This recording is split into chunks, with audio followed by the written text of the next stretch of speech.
అందరికీ శుభోదయం. ఈరోజు క్లైమేట్ మాత్రం కిర్రాక్ ఉంది. నేను ఎందుకో ఆ క్లౌడ్స్ చూడగానే బ్లష్ అయ్యాను. ఎందుకో నాకు కూడా తెలీదు. సో అంత బాగుందన్నమాట క్లైమేట్ ఈరోజు. Welcome to the day 4 of transformation series. ఈరోజు మంది బ్యాక్ ఇంకా షోల్డర్లో పుల్ వర్కౌట్ అనమాట. ఈరోజు వర్కౌట్ గురించి మాట్లాడుకుంటే బాగానే అయింది.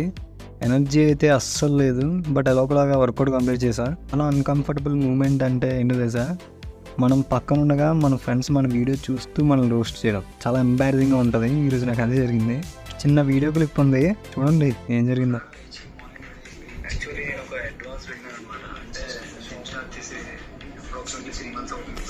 పోస్ట్ వర్కౌట్లో మన ఓట్స్ మీల్ తినేసి చిన్న షాపింగ్ ఉంటే ఆ పని చూసుకొని మిగతా 2 మీల్స్ కంప్లీట్ చేసుకొని డైరెక్ట్గా టెర్రస్ మీద వెళ్ళిపోయి 1 అవర్ కార్డియో కంప్లీట్ చేసుకొని కింద వచ్చేస్తా. అలాగే ఆ లైక్, కామెంట్, షేర్ ఏదో చేసేసి యూట్యూబ్లో చూస్తే సబ్స్క్రైబ్ చేసండి, ఇంకా ఇన్స్టాలో చూస్తే ఫాలో అయిపోండి.